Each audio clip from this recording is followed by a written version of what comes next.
Hello dear students, मैं फिर से लेकर आ गया हूँ आप लोगों के लिए बहुत ही ज़्यादा खास इम्पोर्टेंट क्वेश्चंस का ये वीडियो। और इस वीडियो में हमने लाया है क्लास 12th के एप्लीकेशन ऑफ डेरिवेटिव्स से रिलेटेड ऑब्जेक्टिव क्वेश्चंस जो मोस्ट इम्पोर्टेंट हैं, कई बार एग्जामिनेशंस में आए हुए हैं और आने के भी काफ़ी ज़्यादा चांसेस हैं। आइए हम सब इसे स्टार्ट करते हैं। इससे पहले कि स्टार्ट करें, आप अपने दोस्तों को भी शेयर कर दें इसका लिंक, ताकि वो भी देखकर इससे लाभ ले सके। वीडियो को लास्ट तक देखेंगे ऐसा मैं उम्मीद करता हूँ। आइए हम फर्स्ट क्वेश्चन जो लिए हैं वो क्या है देखिए। और फर्स्ट क्वेश्चन से भी पहले मैं बताना चाहूँगा कि आप एप्लीकेशन ऑफ डेरिवेटिव्स में आप पढ़े होंगे 5 टॉपिक्स। फर्स्ट टॉपिक आप पढ़े होंगे क्या? Rate of change in quantities, राशियों में परिवर्तन का दर इसे हिंदी में बोलते हैं। सेकेंड टॉपिक आप पढ़े होंगे क्या? सेकेंड टॉपिक आप पढ़े होंगे टेंजेंट एंड नॉर्मल्स, स्पर्श रेखा एवं अभिलंब। और थर्ड टॉपिक आप पढ़े होंगे क्या? एप्रोक्सीमेशन।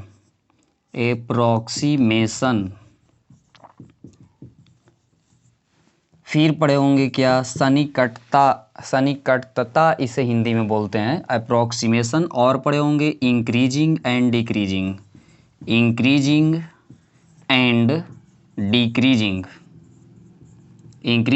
Decreasing, yes. और एक और टॉपिक आप पढ़े होंगे क्या? तो वो टॉपिक होगा मैक्सिमा एंड मिनिमा। ये लास्ट टॉपिक आप पढ़े होंगे, मैक्सिमा एंड मिनिमा। ये 5 टॉपिक्स आप पढ़े होंगे क्लास 12th के एप्लीकेशन ऑफ डेरिवेटिव्स के अंदर। मैं 1 बाय 1 इन सारे टॉपिक्स से रिलेटेड ऑब्जेक्टिव क्वेश्चंस जो आपके बोर्ड एग्जामिनेशन में आने के काफ़ी ज़्यादा चांसेस हैं और कई बार ऐसे क्वेश्चंस आए हुए हैं, उन सभी क्वेश्चंस को लेने वाला हूं। बस वीडियो को ध्यान से देखते रहें, लास्ट तक देखते रहें, सारी बातें समझ में आ जाएगी, क्लियर हो जाएगी और एग्ज़ाम में इससे रिलेटेड प्रॉब्लम्स नहीं होने वाला है, ऐसा मैं उम्मीद करता हूँ।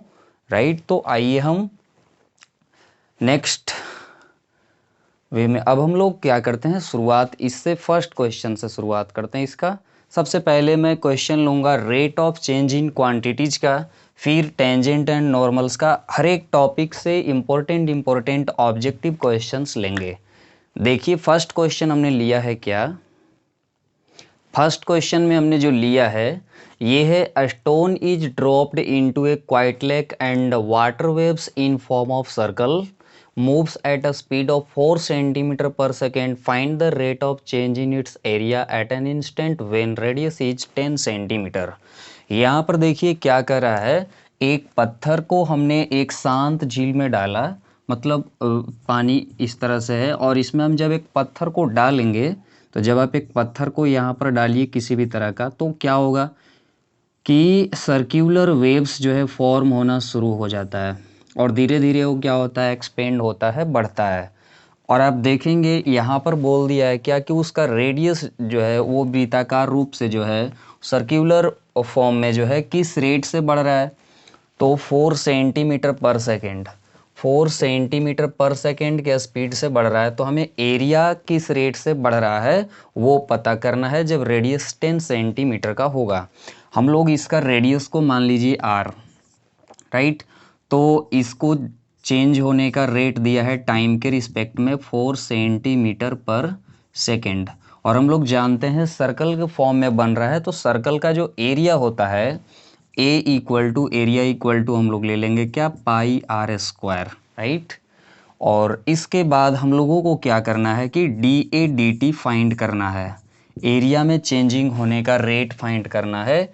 एरिया में चेंजिंग होने का rate of change in it's area at an instant when r is 10 centimetre, right. तो हम लोग क्या करेंगे कि एरिया कैसे चेंज होगा, इस सर्कल का एरिया कब चेंज होगा, जब उसका रेडियस चेंज होगा, और रेडियस कब चेंज होगा, जब टाइम चेंज होगा। जैसे जैसे टाइम चेंज हो रहा है रेडियस भी चेंज हो रहा है और रेडियस चेंज हो रहा है तो उसका एरिया भी चेंज हो रहा है। तो हम लोग क्या करेंगे कि पाई आर स्क्वायर को पहले आर के रिस्पेक्ट में डिफ्रेंशिएट करेंगे एंड आर को फिर टाइम के रिस्पेक्ट में डिफ्रेंशिएट करेंगे। क्लियर है। यहाँ पर इसका derivative pi into r square का 2r होगा और d r d t given है 4 सेंटीमीटर पर सेकेंड। हमें क्या करना है, डी ए डी टी तो फाइंड करना ही था, लेकिन कब, जब r इक्वल टू 10 सेंटीमीटर रहेगा। यहाँ पर 10 लिखेंगे तो पाई इंटू 2 इंटू 10 सेंटीमीटर और इंटू 4 सेंटीमीटर पर सेकेंड है। आप इसे सॉल्व करेंगे, आ जाएगा क्या, 10 टू जो 20, 24 जो 80, मतलब 80 पाई सेंटीमीटर स्क्वायर पर सेकेंड। क्लियर है, बिल्कुल क्लियर होगा, इसमें किसी भी तरह का परेशानी की बात ही क्या है। आप समझ सकते हैं कि एरिया जो होगा सर्कल का वो कैसे चेंज होगा, किसके रिस्पेक्ट में, तो रेडियस के रिस्पेक्ट में चेंज होगा। रेडियस जो होगा टाइम के रिस्पेक्ट में चेंज होगा। तो हमने एरिया को रेडियस के रिस्पेक्ट में, रेडियस को टाइम के रिस्पेक्ट में चेंज कर दिया। यहाँ D r d t given था वो पुट कर दिया, इसका डेरिवेटिव हमने लिख दिया और आर का वैल्यू बोला ही था 10 सेंटीमीटर, वो रख दिया और आंसर आ गया। तो आपका 80 पाई, यस, तो option B is correct answer. Clear है। और नेक्स्ट क्वेश्चन जो हमने लिया है, नेक्स्ट क्वेश्चन देखिए है क्या, और सेकंड क्वेश्चन जो हमने लिया है इसमें है the rate of change in radius of a circle is 0.4 centimetre per second, then rate of change in its circumference is. एक वृत्त के त्रिज्या में परिवर्तन का दर दिया हुआ है, एक सर्कल में क्या है कि उसके रेडियस में चेंजिंग होने का रेट दे दिया है और हमें इसके सरकमफ्रेंस में चेंजिंग होने का रेट पूछ रहा है। तो देखिए इसके लिए क्या करेंगे हम लोग, जो दिया हुआ है उसको पहले लिख दीजिए। डी आर डी टी क्या दिया है, 0.4 centimetre per second, right. Rate of change in radius with respect to time, त्रिज्या में समय के सापेक्ष परिवर्तन का दर दिया है और हमें क्या करना है, देखिए रेडियस में जब चेंजिंग होगा तो इसके परिधि में, इसके सरकमफ्रेंस में भी चेंजिंग होगा। और यहाँ पर आप जानते हैं सरकमफ्रेंस में चेंजिंग होने का रेट निकालना है तो हमें क्या करना होगा, सरकमफ्रेंस का फॉर्मूला आप जानते हैं 2 पाई आर, विथ रिस्पेक्ट टू हम लोग पहले आर के रिस्पेक्ट में करेंगे एंड देन आर को टाइम के रिस्पेक्ट में। क्यों, क्योंकि जब टाइम चेंज जैसे जैसे हो रहा है वैसे वैसे रेडियस चेंज हो रहा है अकॉर्डिंग टू क्वेश्चन, और जैसे जैसे रेडियस चेंज होगा तो उसका सरकमफ्रेंस भी, उसका परिधि भी चेंज होगा। जब आप इसका आर के रिस्पेक्ट में डेरिवेटिव निकालेंगे तो आएगा 2 पाई एंड ये तो दिया ही हुआ है 0.4 सेंटीमीटर पर सेकेंड। आप इसे मल्टीपल करेंगे तो 0.8 और पाई रहेगा सेंटीमीटर पर सेकेंड। क्लियर है, तो ये आपका आंसर करेक्ट होगा। देख सकते हैं इसमें, हाँ, option B is right answer, option B is correct answer. I hope आप समझ रहे होंगे। अब हम लोग नेक्स्ट क्वेश्चन की ओर बढ़ते हैं। हमारा नेक्स्ट क्वेश्चन भी इसी टॉपिक से, मतलब rate of change in quantity से ही है। देखिए ये क्वेश्चन हमारा है क्या, क्वेश्चन नंबर 3 में भी हमने लिया है, वो भी है the rate of change in the area of a circle with respect to radius at r equal to 6 centimetre is. इसमें बोल रहा है कि किसी वृत्त में उसकी त्रिज्या के सापेक्ष परिवर्तन का दर क्या होगा जब रेडियस उसका 6 सेंटीमीटर रहेगा। तो देखिए आप जानते हैं कि एरिया इक्वल टू होता है पाई आर स्क्वायर सर्कल का, और हमें डी ए डी आर निकालना है। रेडियस के रिस्पेक्ट में बोला है विथ रिस्पेक्ट टू आर, तो यहाँ हो जाएगा पाई और आर स्क्वायर का 2r हो जाएगा, है ना, x to the power n वाला फॉर्मूला से। यहाँ पर डी ए डी आर तो निकालने के लिए बोला ही है, लेकिन कब बोला है, जब r इक्वल टू 6 सेंटीमीटर रहेगा, मतलब 6 यूनिट रहेगा। तो यहाँ पर 2 और आर के जगह 6, तो 6 टू जा 12 पाई, यस, तो 12 पाई हो जाएगा यहाँ पर। Option B is correct answer. आइए नेक्स्ट क्वेश्चन करते हैं। इसी तरह के क्वेश्चंस जो आते हैं एमसीक्यू में आते हैं rate of change in quantity से रिलेटेड। आइए नेक्स्ट क्वेश्चन हम लोग लेते हैं, क्वेश्चन नंबर 4। नेक्स्ट क्वेश्चंस जो हमने लिया है ये अप्रोक्सीमेशन का सन्निकट मान अप्रोक्सीमेट वैल्यू निकालने से संबंधित है। इसमें फर्स्ट क्वेश्चन मतलब क्वेश्चन नंबर 4 जो हमने लिया यहाँ पर क्या है, if f x equal to 3x square plus 15x plus 5 then approximate value सन्निकट मान जिसको हिंदी में बोलते हैं इसका कितना होगा, f3.02 का वैल्यू क्या होगा हमसे पूछ रहा है। अब जरा देखिए यहाँ पर जो दिया हुआ है आप जानते हैं क्या, आपको f(x) का वैल्यू गिवन है, कितना दिया है 3x square plus 15x plus 5 right. और हमें फाइंड क्या करना है f3.02। यहाँ पर क्या आप इसको ऐसे लिख सकते हैं f3 प्लस 0.02 और ये आपका हो गया x और ये हो गया इसका ईरर जिसको डेल x से हम लोग डिनोट करते हैं ना। और आप लोग पढ़े होंगे क्या फॉर्मूला कि f x plus del x का जो फॉर्मूला होता है वो होता है क्या, तो एफ एक्स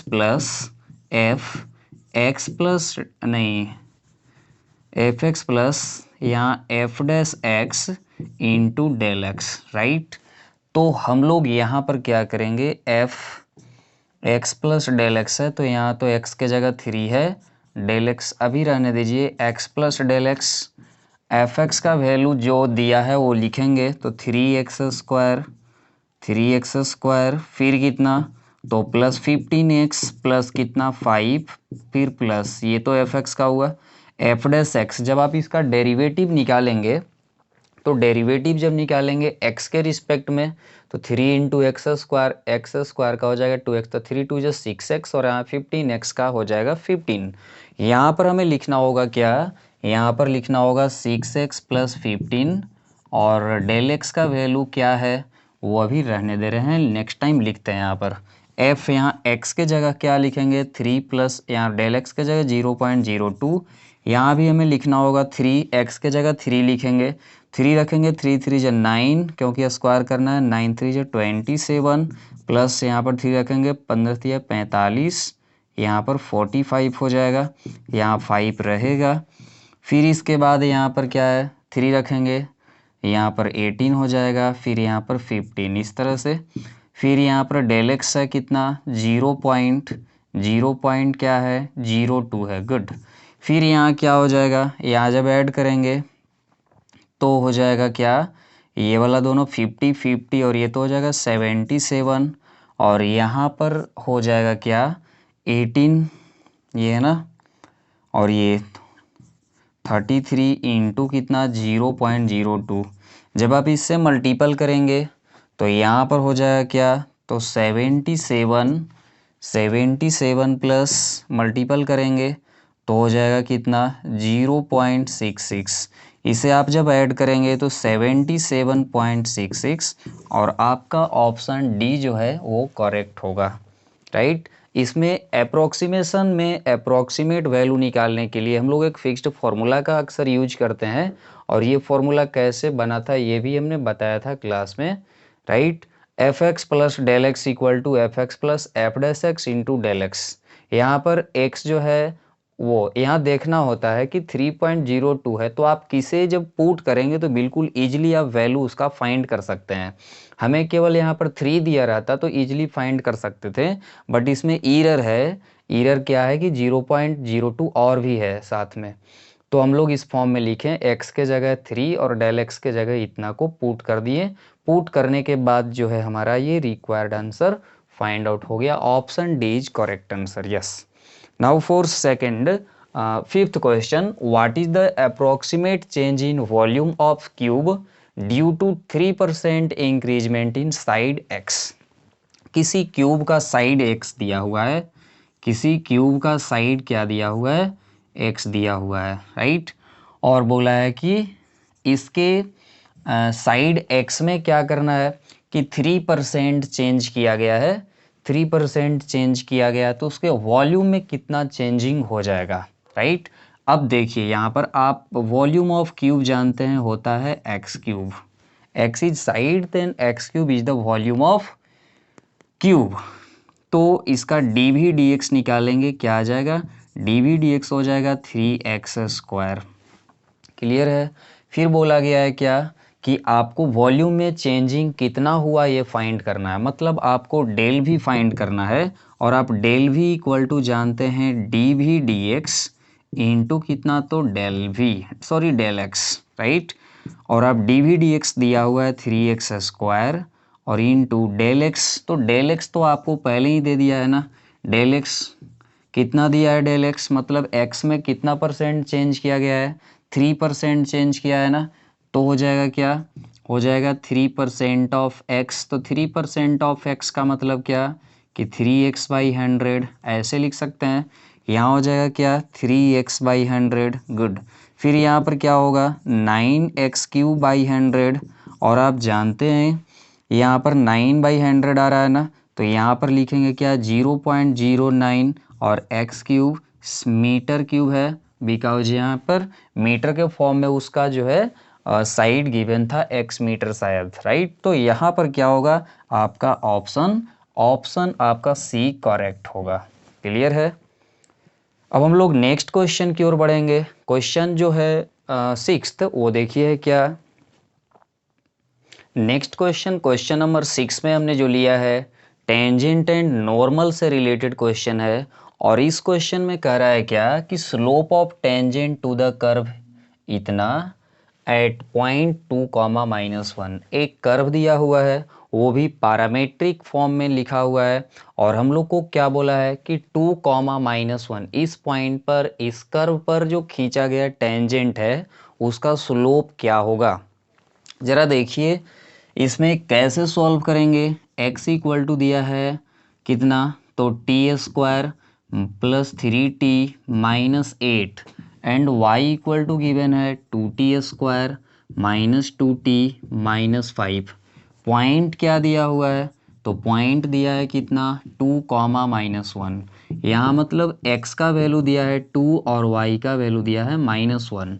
x का वैल्यू जो था ना उसको लिखिए t² + 3t - 8 इक्वल टू 2, 2 को इधर लाएंगे, t² + 3t - 10 इक्वल टू 0। आप जब इसे तोड़ेंगे, मिडिल टर्म को स्प्लिट करेंगे तो क्या हो जाएगा जी, यहाँ पर हो जाएगा, इसे हम लोग तोड़ सकते हैं इस तरह से 5t - 2t और -10 इक्वल टू 0।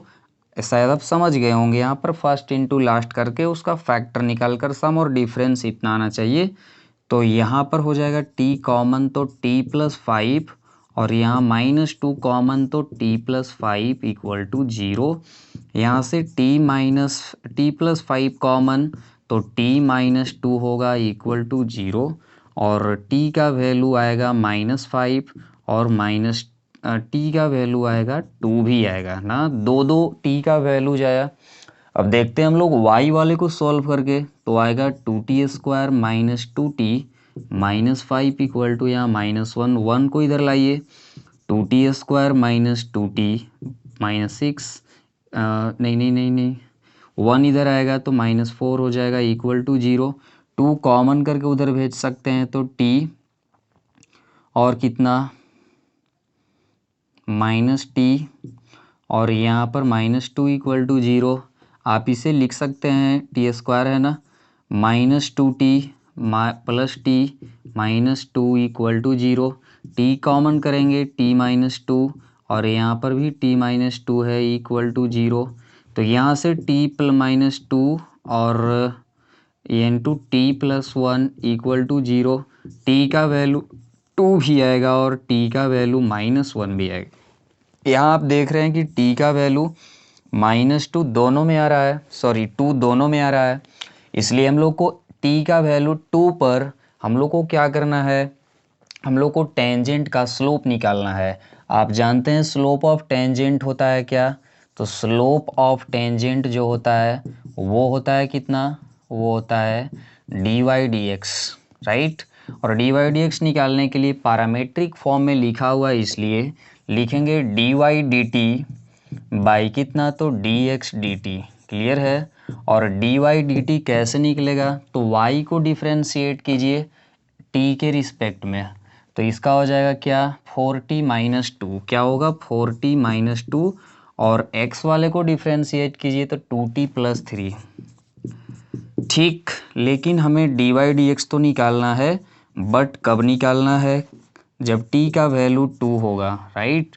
तो यहाँ पर रखेंगे 2 4 जा 8 -2, यहाँ पर 2 2 जा 4 और 3 5, मतलब यहाँ पर आएगा 6/5 और आपका 6/5 2 रखेंगे, 2 2 जा 4 4 और 3 7, यस, तो 7 6/7, that is option B is correct.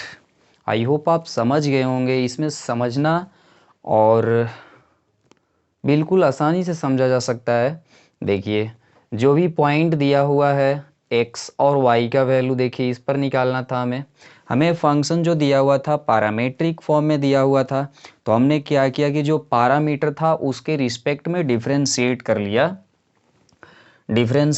लिया, तो डी वाई डी एक्स निकल गया। डी वाई डी एक्स आ रहा था इतना और डी वाई डी एक्स इतना आ रहा था, तो यही स्लोप होता है टेंजेंट का, डी वाई डी एक्स। लेकिन कौन से पॉइंट पर बोला था? इस पॉइंट पर। तो इस पॉइंट को सेटिस्फाई करेगा वो इक्वेशन, तो सेटिस्फाई करवाएं तो t का वैल्यू 2 आया, इसलिए t का वैल्यू 2 हमने रख दिया और मेरा आंसर 6/7 आ गया। क्लियर है? अब हम लोग नेक्स्ट क्वेश्चन करते हैं, क्वेश्चन नंबर 7। देखिए क्वेश्चन नंबर 7 है क्या, और क्वेश्चन नंबर 7 में हमसे पूछ रहा है slope of normal at x equal to 0 to the curve y equal to इतना एज। इसमें हमसे क्या पूछा है? इसमें हमसे नॉर्मल का स्लोप पूछा है, और आपको पता है नॉर्मल का स्लोप जो होता है, स्लोप ऑफ नॉर्मल जो होता है वो क्या होता है? स्लोप ऑफ नॉर्मल होता है -1 d y d x, right. और आप जानते हैं डी वाई डी एक्स कैसे निकलेगा? डी वाई डी एक्स निकालेंगे तो 2x² का हो जाएगा, 2 इंटू एक्स स्क्वायर का 2x तो 4x, और 3 इंटू साइन एक्स तो 3, और साइन एक्स का हो जाता है क्या? cos x। क्लियर है? लेकिन आपसे कब पूछा है? तो एट x इक्वल टू 0, तो 0 पर पूछा है, इसलिए क्या हो जाएगा? तो -1/4 इंटू 0, फिर यहाँ पर 3 इंटू कॉस 0, और आप इसे लिख सकते हैं बहुत ही आसानी से, क्या? तो -1 ये टर्म 0 हुआ, और 3 इंटू कॉस 0, और कॉस 0 का वैल्यू होता है 1, तो 3 इंटू 1 हो गया 3, तो -1/3, option D is your correct answer. इस तरह से बनाते हैं हम लोग। आइए नेक्स्ट क्वेश्चन करते हैं, question number 8। Yes, question number 8 देखिए, और क्वेश्चन नंबर 8 में जो हमने लिया है, इस क्वेश्चन में है at what point y equal to इतना is tangent to the curve इतना। हमें कर्व का इक्वेशन भी दिया है और एक लाइन का इक्वेशन भी दिया है, और पूछा है कि कौन से इनमें से कौन सा पॉइंट है जिस पर ये जो लाइन है वो इस कर्व पर एक टेंजेंट होगा। तो हमें क्या करना होगा? हमें सबसे पहले पता है हम लोगों को कि टेंजेंट का जो स्लोप होगा वो डी वाई डी एक्स होगा, और हमें दिया है y equal to x plus 1 tangent दिया है, तो इसका स्लोप आप पढ़े होंगे y equal to m x plus c, where m is 1। यहाँ क्या है? 1 इंटू एक्स लिख सकते हैं, तो m का वैल्यू 1 है, राइट। और m भी स्लोप को रिप्रेजेंट कर रहा है, और हमें क्या है? इसका derivative d y d x जो आएगा वो भी स्लोप को रिप्रेजेंट करेगा। तो आप इसका जब डी वाई डी एक्स निकालेंगे तो आएगा क्या? आएगा 2y d y d x equal to कितना? तो 4। क्लियर है? 4x का 4 होगा, यहाँ 2 से 2 टाइम्स में कटेगा, मतलब डी वाई डी एक्स जो आया वो कितना आया? तो आ गया 2 इधर y जाएगा तो 2/y।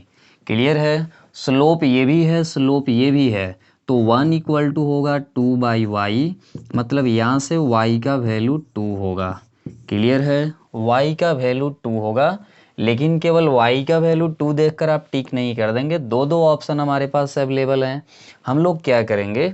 y का वैल्यू 2 रखेंगे उसमें, राइट, या किसी में भी, आप इसमें भी रख सकते हैं, इसमें भी रख सकते हैं, किसी में भी रखेंगे। y का वैल्यू यहाँ ही रख दीजिए, तो 2 का स्क्वायर इक्वल टू यहाँ पर क्या? 4x, यहाँ पर 4 आएगा, यहाँ पर 4x है, 4 को 1 टाइम में काटेगा, तो x का वैल्यू क्या मिला? 1। तो x का वैल्यू 1, y का value 2 means 1,2 is the required point. Therefore option A is correct. Clear है। आइए नेक्स्ट क्वेश्चन करते हैं। नेक्स्ट क्वेश्चन करते हैं, क्या है वो देखिए। नेक्स्ट क्वेश्चन में हमने लिया है क्वेश्चन नंबर 9। इसमें what is the slope of normal, what is the slope of normal to the curve इतना एट पॉइंट 1,1। हमसे इस कर्व पर, ये जो कर्व का इक्वेशन दिया है, इस पर उस नॉर्मल का इक्वेशन, उस नॉर्मल का स्लोप हमसे पूछा है जो पॉइंट 1,1 पर खींचा जाएगा। तो जो हम लोग जानते हैं कि स्लोप ऑफ नॉर्मल जो होता है, स्लोप ऑफ नॉर्मल, अभी हमने पीछे क्वेश्चंस में भी ऐसा करवाया कि स्लोप ऑफ नॉर्मल निकालना था, तो वो -1/dy/dx होता है ना। तो यहाँ पर -1 और dy/dx जो होगा इसका आप निकाल सकते हैं। x² का 2x, 3x का 3 हो जाएगा, कांस्टेंट का 0, तो 2x + 3।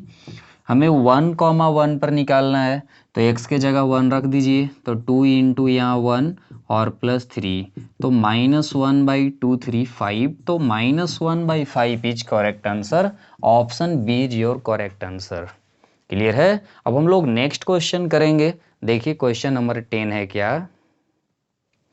क्वेश्चन नंबर 10 में हमने जो लिया है, इसमें है normal to the any curve is parallel to x axis if. किसी भी कर्व पर जो नॉर्मल होगा वो एक्स एक्सिस के पैरेलल कब होगा, तो पूछ रहा है आपसे। जरा देखिए, मान लिए हम ले लिया कर्व इस तरह का ना, इस तरह का हमने ले लिया कर्व, और इस पर ऐसे टेंजेंट ड्रा करेंगे, तो नॉर्मल क्या होगा, इस तरह से होगा नॉर्मल। क्लियर है। तो इसका जो डेरिवेटिव होगा dy/dx जो होता है वो टेंजेंट के स्लोप को बताता है, राइट। और नॉर्मल के स्लोप को कौन बताता है, नॉर्मल के स्लोप को तो -1/dy/dx बताता है। और -1/dy/dx, नॉर्मल का स्लोप क्या होता है, -1/dy/dx। और आप जानते हैं एक क्वेश्चन में दिया है क्या, कि x एक्सिस के पैरेलल है, और जब नॉर्मल x एक्सिस के पैरेलल है तो जितना x एक्सिस का स्लोप होता है उतना ही इस नॉर्मल का भी स्लोप होगा। तो x एक्सिस का स्लोप होता है 0, इसलिए यहाँ पर क्या हो जाएगा, इसका अपोजिट कीजिए, तो -dx/dy = 0, माइनस साइन उधर कर दीजिए, तो dx/dy = 0। Therefore option C is correct, right. यहाँ पर कंफ्यूज होने की बात नहीं है। देखिए किसी भी कर्व का यहाँ पर दिया है क्या, कि नॉर्मल एक्स एक्सिस के पैरेलल है। तो जब नॉर्मल एक्स एक्सिस के पैरेलल है, तो जब नॉर्मल एक्स एक्सिस के पैरेलल है, तो जितना नॉर्मल का स्लोप होता है उतना ही ना एक्स एक्सिस का स्लोप होगा, क्योंकि दो लाइंस पैरेलल तब होते हैं जब उनका स्लोप सेम होता है। और एक्स एक्सिस का स्लोप तो हम लोग 0 पढ़े हैं, तो 0, और इस नॉर्मल का स्लोप -1/dy/dx। आप इसे कन्वर्ट ऊपर कर दीजिए जो यहाँ पर डिनोमिनेटर है, राइट। तो यहाँ पर -dx/dy = 0, और इस तरह से dx/dy = 0। तो ऑप्शन सी सही होगा। क्लियर है। अब हम लोग नेक्स्ट क्वेश्चन करेंगे, क्वेश्चन नंबर 11। क्वेश्चन नंबर 11 में हमने लिया है क्या, देखिए क्वेश्चन नंबर 11 और 12 में जो हमने लिया है, हमने 11 में लिया है क्या, fx = 1 - x³ इज, ये बोल रहा है कि इंक्रीजिंग डिक्रीजिंग क्या है, हम लोग चेक कर लेंगे। हम लोग जानते हैं कि कोई फंक्शन fx जो है इंक्रीजिंग कब होता है, जब उसका f' x के किसी भी वैल्यू के लिए 0 से बड़ा है। डिक्रीजिंग कब होता है, जब छोटा है। और स्ट्रिक्टली इंक्रीजिंग डिक्रीजिंग सारे चीज़ें हम लोग पढ़े हैं। देखिए यहाँ पर क्या है, आप जानते हैं कि अगर कोई फंक्शन f(x) है और उसका डेरिवेटिव f' निकालते हैं, 0 या 0 से छोटा आता है तो वो सिंपली डिक्रीजिंग कहलाएगा। लेकिन अगर केवल 0 से छोटा आता है तो स्ट्रिक्टली डिक्रीजिंग कहलाएगा। अगर 0 से बड़ा या बराबर आता है तो इंक्रीजिंग कहलाएगा, और ओनली ग्रेटर देन आता है 0 तो वो स्ट्रिक्टली इंक्रीजिंग कहलाएगा। खैर हमारा यहाँ पर क्या है, चेक करना है। तो एफ एक्स इक्वल टू जो भी दिया है उसका एफ डैश एक्स निकालिए ना। तो यहाँ 1 का 0 और एक्स क्यूब का माइनस एक्स स्क्वायर आएगा 3x स्क्वायर ना, माइनस 3x स्क्वायर मतलब माइनस 3x स्क्वायर। आप जानते हैं कि x का वैल्यू आप कुछ भी रखिएगा और एक्स स्क्वायर है तो ये तो पॉजिटिव ही आएगा, और पॉजिटिव इंटू निगेटिव तो निगेटिव ही आएगा। मतलब ये जब भी होगा तो 0 से छोटा, मतलब फॉर ऑल एक्स डिक्रीजिंग होगा। तो आपको ऑप्शन बी लिखने में ही भलाई है, क्योंकि ऑप्शन बी ही पूर्णतः सत्य है। देख सकते हैं यहाँ पर एक्स स्क्वायर तो कभी निगेटिव हो नहीं सकता है, पॉजिटिव होगा, और पॉजिटिव इंटू निगेटिव निगेटिव होगा, और निगेटिव जब है तो एफ डैश एक्स जो है वो क्या आ रहा है, 0 से छोटा आ रहा है ना। तो 0 से छोटा जब आएगा तो वो डिक्रीजिंग होता है, चाहे आप एक्स का वैल्यू कुछ भी रख लीजिए वो डिक्रीजिंग ही हो रहा है। इसलिए option B is correct, right. अब हम लोग नेक्स्ट क्वेश्चन करते हैं। हमारा नेक्स्ट क्वेश्चन दिया है क्या, if f x equal to इतना इज डिक्रीजिंग देन एक्स के बारे में आपका क्या राय है। यहाँ पर 4 ऑप्शन अवेलेबल है, तो आपको एफ एक्स इक्वल टू जो दिया है उसको लिखेंगे x cube minus 6x square plus 9x plus 3। आप इसका एफ डैश एक्स निकाल लीजिए। जब आप एफ डैश एक्स निकालेंगे तो आएगा 3x स्क्वायर माइनस 12x, यहाँ पर 9 आएगा ना। हमें क्या करना होता है कि क्रिटिकल पॉइंट्स फाइंड करना होता है, तो उसके लिए हम लोग एफ डैश एक्स को 0 से इक्वेट करते हैं for critical points, for critical points ना। तो हमें क्या करना होगा, एफ डैश एक्स को 0 से इक्वेट करना होगा। तो 3x square minus 12x plus 9 equal to 0। 3 common करके उधर कर दीजिए तो x square minus 4x plus 3 equal to 0। आप यहाँ पर x square minus 3x minus x plus 3 equal to 0 लिख सकते हैं। यहाँ पर x कॉमन लेंगे x माइनस 3, और यहाँ माइनस कॉमन लीजिए तो x minus 3 equal to 0। x minus 3 into x minus 1 equal to हो जाएगा 0। तो x का वैल्यू आएगा 3 और 1। क्लियर है बात। हमें क्या करना होगा, एक जगह 1 एक जगह 3 लेंगे। क्लियर है। अब आप ज़रा देखिए 1 से छोटा कोई नंबर लीजिए, 1 से छोटा कोई नंबर लेके और इसके डेरिवेटिव में रख के देखिए कि छोटा रहा है कि बड़ा। 1 से छोटा हमने 0 ले लिया, 0 रखेंगे 0 ये 0, तो यहाँ मिलेगा क्या, यहाँ मिलेगा 9 और पॉजिटिव मिला, तो इसमें तो पॉजिटिव मिल रहा है, इसमें निगेटिव मिलेगा। आप रख के देख सकते हैं 1 और 3 के बीच 2 है, आप 2 को यहाँ रख के देख सकते हैं। 2 2 जा 4, 4 3 जा 12, यहाँ पर आ रहा है क्या, तो -24 आ जाएगा। जब आप यहाँ पर 2 रखेंगे तो ये -12 और प्लस 9 आ जाएगा, कितना, तो -3, तो ये निगेटिव आ रहा है। फिर यहाँ रखेंगे 3 से बड़ा तो पॉजिटिव मिलेगा। आपको बोला क्या है, डिक्रीजिंग कब होगा, तो डिक्रीजिंग कब होता है, जब निगेटिव होता है, मतलब 1 से बड़ा और 3 से छोटा। तो ऑप्शन ए सही होगा, 1 से बड़ा और 3 से छोटा पर डिक्रीजिंग होगा। क्लियर है। जो कॉन्सेप्ट पढ़े हुए हैं उनको किसी भी तरह का दिक्कत होने वाला नहीं है, क्योंकि बिल्कुल ही बेहतर ढंग से बताया जा रहा है, और कैसे बताया जा सकता है।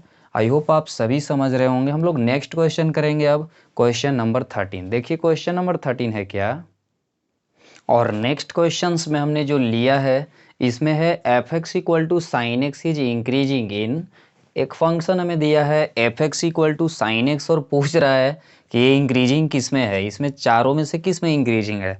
हम लोग जो इंक्रीजिंग होने का कंडीशंस पढ़े हैं उस कंडीशन को देखेंगे कौन सा इंटरवल सेटिस्फाई कर रहा है, जो सेटिस्फाई कर रहा होगा वो उसका आंसर हो जाएगा। आइए इसके लिए हम लोग देखते हैं। आप जानते हैं कि जब इंक्रीजिंग कर रहा है तो एफ डैश एक्स जो होना चाहिए वो 0 से बड़ा होना चाहिए ना, और एफ डैश एक्स क्या है, तो साइन एक्स का कॉस एक्स हो जाएगा, कॉस एक्स 0 से बड़ा। अब बताइए कॉस एक्स का वैल्यू 0 से बड़ा कब आएगा, कॉस एक्स का वैल्यू 0 से बड़ा कब आता है, तो मतलब पॉजिटिव, 0 से बड़ा का मतलब पॉजिटिव। तो cos x का वैल्यू पॉजिटिव फर्स्ट में आता है, फर्स्ट क्वाड्रेंट में, और ये फोर्थ क्वाड्रेंट में आता है, मतलब 0 से π/2 के बीच। तो ऐसा तो कुछ नहीं दिया है ऑप्शन। फिर या फिर ये होता है क्या, 0 से π/2, π/2 से पाई, से 3π/2, 3π/2 से 2π, तो 3π/2 से 2π वाला ऑप्शन किधर है? 3π/2 से 2π वाला ऑप्शन नहीं है क्या? 3π/2 से 2π वाला ऑप्शन इसमें नहीं है। 0 से पाई वाला होगा क्या? नहीं होगा, क्योंकि 0 से पाई वाला में ये तो निगेटिव भी कभी आ जा सकता है। अगर -π/2 से π/2 वाला ले लें तो -π/2 से π/2 का ले लें, मतलब यहाँ से -π/2 से अगर हम इधर की ओर कर दें तो ये -π/2 है, यहाँ पर π/2 है, तो इसमें भी आ जाता है क्या? पॉजिटिव ही आएगा। निगेटिव पर भी निगेटिव का वैल्यू उतना ही आएगा ना, कोस माइनस थीटा कॉस थीटा के इक्वल होता है इसलिए, और यहाँ पर यहाँ से यहाँ तक तो पॉजिटिव होता ही है, तो आपका ऑप्शन डी सही होना चाहिए। आप कुछ भी रख कर देख सकते हैं, -90 डिग्री से 90 डिग्री के बीच का कुछ भी रख लीजिए, जैसे -60 डिग्री रखिएगा तो cos -60 तो cos 60 के इक्वल होगा, क्योंकि cos minus theta cos theta होता है। और पॉजिटिव रखेंगे इसमें से 0 से π/2 के बीच का कोई भी, तो ओवर भी होगा उतना ही, पॉजिटिव वैल्यू देगा। मतलब इस इंटरवल का आप कोई भी ले सकते हैं और x के जगह पुट कर सकते हैं, तो क्या होगा? पॉजिटिव वैल्यू देगा, 0 से बड़ा मतलब इंक्रीजिंग होगा। क्लियर है? और एक चीज़ और इसमें देखेंगे, आप यहाँ देख सकते हैं नेक्स्ट क्वेश्चन जो 14 लिया है ये क्लियर हो गया, option D is correct. And 14th question में fx इक्वल टू दिया है क्या? तो 2 - 3x, और जब आप इसका डेरिवेटिव निकालेंगे तो f' आ रहा है क्या? 2 का 0 और इसका -3, तो निगेटिव आ रहा है। और आप जानते हैं कि जब निगेटिव आ रहा है तो इंक्रीजिंग होने का कोई चांस ही नहीं है, क्या होगा? डिक्रीजिंग होगा। तो आप ऑप्शन ए क्लियर कर सकते हैं कि करेक्ट होगा, राइट। अब हम लोग नेक्स्ट क्वेश्चन करेंगे, क्वेश्चन नंबर 15। देखिए क्वेश्चन नंबर 15 है क्या? क्वेश्चन नंबर 15 में हमने जो लिया है ये मैक्सिमम वैल्यू के बारे में पूछ रहा है कि ये जो fx इक्वल टू इतना है तो इसका मैक्सिमम वैल्यू x के कौन से वैल्यू पर मिलेगा। x का वैल्यू हम क्या रखेंगे कि इस फंक्शन का मैक्सिमम वैल्यू मिलेगा। आप मैक्सिमा एंड मिनिमा में पढ़े हैं, fx इक्वल टू कोई फंक्शन अगर दिया हुआ है उसे लिख लीजिए √3 × sin x प्लस यहाँ पर cos x। आप इसका डेरिवेटिव निकालिए, डेरिवेटिव निकालेंगे √3 रहेगा sin x का cos x और cos x का minus sin x। Again differentiating it then we get f" equal to √3 × cos x का माइनस sin x और माइनस यहाँ sin x का cos x। क्लियर है बात? यहाँ तक में कोई दिक्कत परेशानी तो नहीं होगा। और आप जानते हैं हम लोग f' को क्या करते हैं कि f' को 0 से इक्वेट करते हैं ताकि क्रिटिकल पॉइंट हम फाइंड कर सकें। तो now for critical points let f' equal to 0, therefore we get √3 cos x minus sin x equal to 0, and here we obtain √3 into cos x equal to sin x, and यहाँ जो होगा √3 equal to sine by cos तो हो जाएगा tan x। और आप जानते हैं कि tan कितना का वैल्यू √3 होता है? 60 डिग्री का, मतलब x का वैल्यू तो π/3 होगा। क्लियर है बात? मतलब x का वैल्यू जो होगा वो π/3 मेरा एक क्रिटिकल पॉइंट मिला। तो इस क्रिटिकल पॉइंट पर हम लोग देखेंगे f' का वैल्यू निकालकर f" का कि निगेटिव आता है कि पॉजिटिव। और आप सीखे थे कि f" अगर क्रिटिकल पॉइंट जो आया है उस पर निगेटिव आ जाता है तो इसका मतलब उस पॉइंट पर उसका मैक्स वैल्यू मिलेगा, और अगर पॉजिटिव आता है तो मीन वैल्यू मिलेगा, राइट। तो हम लोग क्या करेंगे यहाँ पर कि f" का वैल्यू निकालेंगे π/3 पर, यहाँ पर तो -√3 × साइन कितना π/3 और माइनस यहाँ cos π/3। क्लियर है? यहाँ हो जाएगा -√3 और साइन कितना, साइन 60 डिग्री का वैल्यू √3/2, और यहाँ तो आप cos 60 डिग्री का वैल्यू जानते ही हैं इतना, ये हो जाएगा -3/2 और -1/2, मतलब -4/2, तो कट गया तो -2, और ये 0 से छोटा आ रहा है ना। और जब भी अभी हमने तुरंत बताया, और आप कॉन्सेप्ट में पढ़े भी होंगे क्या, कि जब f डबल डैश x का वैल्यू x के जिस वैल्यू पर क्रिटिकल पॉइंट्स जो भी आया है उस पर अगर निगेटिव आता है, तो निगेटिव जिस पॉइंट पर आता है उस पॉइंट पर फंक्शन का वैल्यू जो है मैक्सिमम मिलता है। आप ये पढ़ चुके हैं। तो इसका मतलब x का वैल्यू π/3 पर जो है या फंक्शन का वैल्यू मैक्सिमम मिलने वाला है। So option C is correct. Clear है, ऑप्शन सी बिल्कुल सही होगा। और हम लोग नेक्स्ट क्वेश्चन करेंगे क्या, देखिए। हमने नेक्स्ट क्वेश्चन जो लिया है ये है मैक्सिमम वैल्यू ऑफ फंक्शन इतना इस फंक्शन का मैक्सिमम वैल्यू क्या होगा वो देखिए। सबसे पहले आप लेट कर लीजिए एफ एक्स इक्वल टू कितना, तो 1/x⁴ कितना 2x²। क्या आप इसे ऐसे लिख सकते हैं x⁻⁻1 और यहाँ पर 2x²। जब आप इसे सॉल्व करेंगे तो आएगा क्या x⁻⁻2x²। क्लियर है बात, यहाँ तक में कोई दिक्कत नहीं होगा।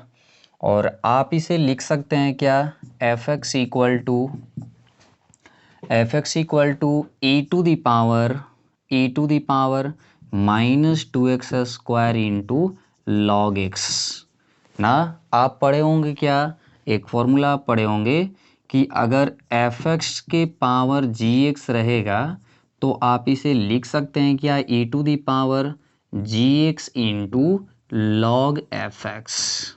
क्लियर है, आप इसे डिराइव कर सकते हैं। देखिए कैसे, ये जी एक्स यहाँ पर एन लॉग एम के फॉर्म में लिखा हुआ है तो यहाँ चला जाएगा, तो एफ एक्स के पावर जी एक्स और e⁻ लॉग एक्स रहता है तो एक्स।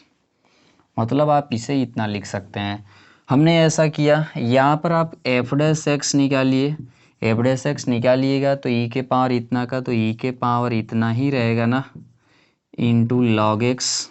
फिर इसका करेंगे तो u इंटू वी पर करना पड़ेगा, और 2x² को छोड़ देंगे, 2x² को छोड़ दिए, और log x का होगा 1/x। फिर प्लस का साइन, नेक्स्ट टाइम क्या होगा log x को छोड़ देंगे और इसका हो जाएगा -4x। क्लियर है, यहाँ पर मतलब यहाँ आ जाएगा। इसको हम लोग क्या लिख सकते हैं, इसको हम लोग एफ एक्स ही लिख सकते हैं ना, एफ एक्स लिख सकते हैं। तो f'(x) इक्वल टू आया एफ एक्स इंटू, और यहाँ पर हो जाएगा क्या, यहाँ पर हो जाएगा, ये कटेगा ना, तो यहाँ हो गया क्या 2x प्लस यहाँ पर क्या तो -4x into log x. Clear है बात, इतना हुआ। और ऐसा करने के बाद क्या करना पड़ेगा, ऐसा करने के बाद यहाँ पर आप x को कॉमन भी ले सकते थे, लेकिन अभी छोड़ दीजिए।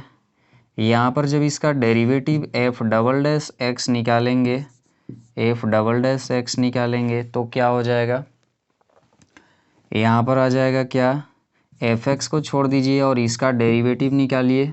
इसका जब डेरिवेटिव निकालेंगे तो क्या आएगा, यहाँ पर 2x का 2 होगा, माइनस यहाँ पर u इंटू वी पर करना पड़ेगा, u इंटू वी पर तो 4x को छोड़ दीजिए, log x का 1/x। Next time log x को छोड़ दिए, 4x का हो गया 4। क्लियर है बात, अभी हमने f(x) को छोड़ा, इसको डिफ्रेंशिएट किया, नेक्स्ट टाइम हमने इसे छोड़ेंगे हम लोग। यहाँ पर हो जाएगा 2x - 4x into log x, और f(x) का डेरिवेटिव होगा f'(x). क्लियर है बात, हम लोग यहाँ पर f(x) लिखे हैं इंटू कितना, तो देखिए x कटेगा भी, ये 2 - 4 तो -2 आएगा, माइनस यहाँ भी जाएगा, 4 log x रहेगा ना। फिर यहाँ पर कितना रहेगा प्लस, ये देखिए f'(x) इंटू कितना, देखिए 2x हम लोग कॉमन कर सकते हैं, यहाँ आ जाएगा 1 - 2 log x, ऐसा लिख सकते हैं हम लोग, यस लिख सकते हैं हम लोग। और यहाँ पर हो जाएगा क्या, देखिए यहाँ पर भी -2 जब कॉमन कर लेंगे तो -2 कॉमन कर लेंगे तो यहाँ f(x) और इंटू कितना, यहाँ पर बचेगा 1 + 2 log x, और यहाँ पर हो जाएगा क्या plus 2x into F dash x into क्या, तो 2x, यहाँ पर 2x और यहाँ 1 माइनस 2 लॉग x। क्लियर है, यहाँ तक में दिक्कत परेशानी नहीं होगा। और जब आप इसको क्रिटिकल पॉइंट फाइंड करेंगे तो एफ डैश एक्स को 0 से इक्वेट करना पड़ेगा।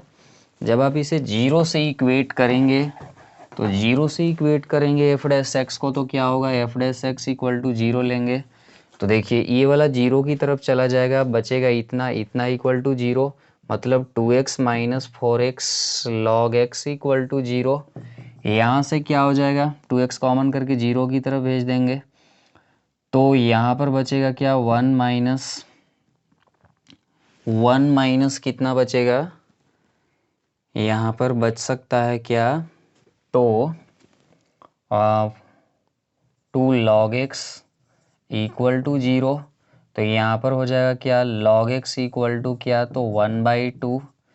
1/2 हम लोग लिख सकते हैं, 1/2 आप तो यहाँ पर e रहेगा, x का वैल्यू क्या, e⁻, 1/2, ठीक।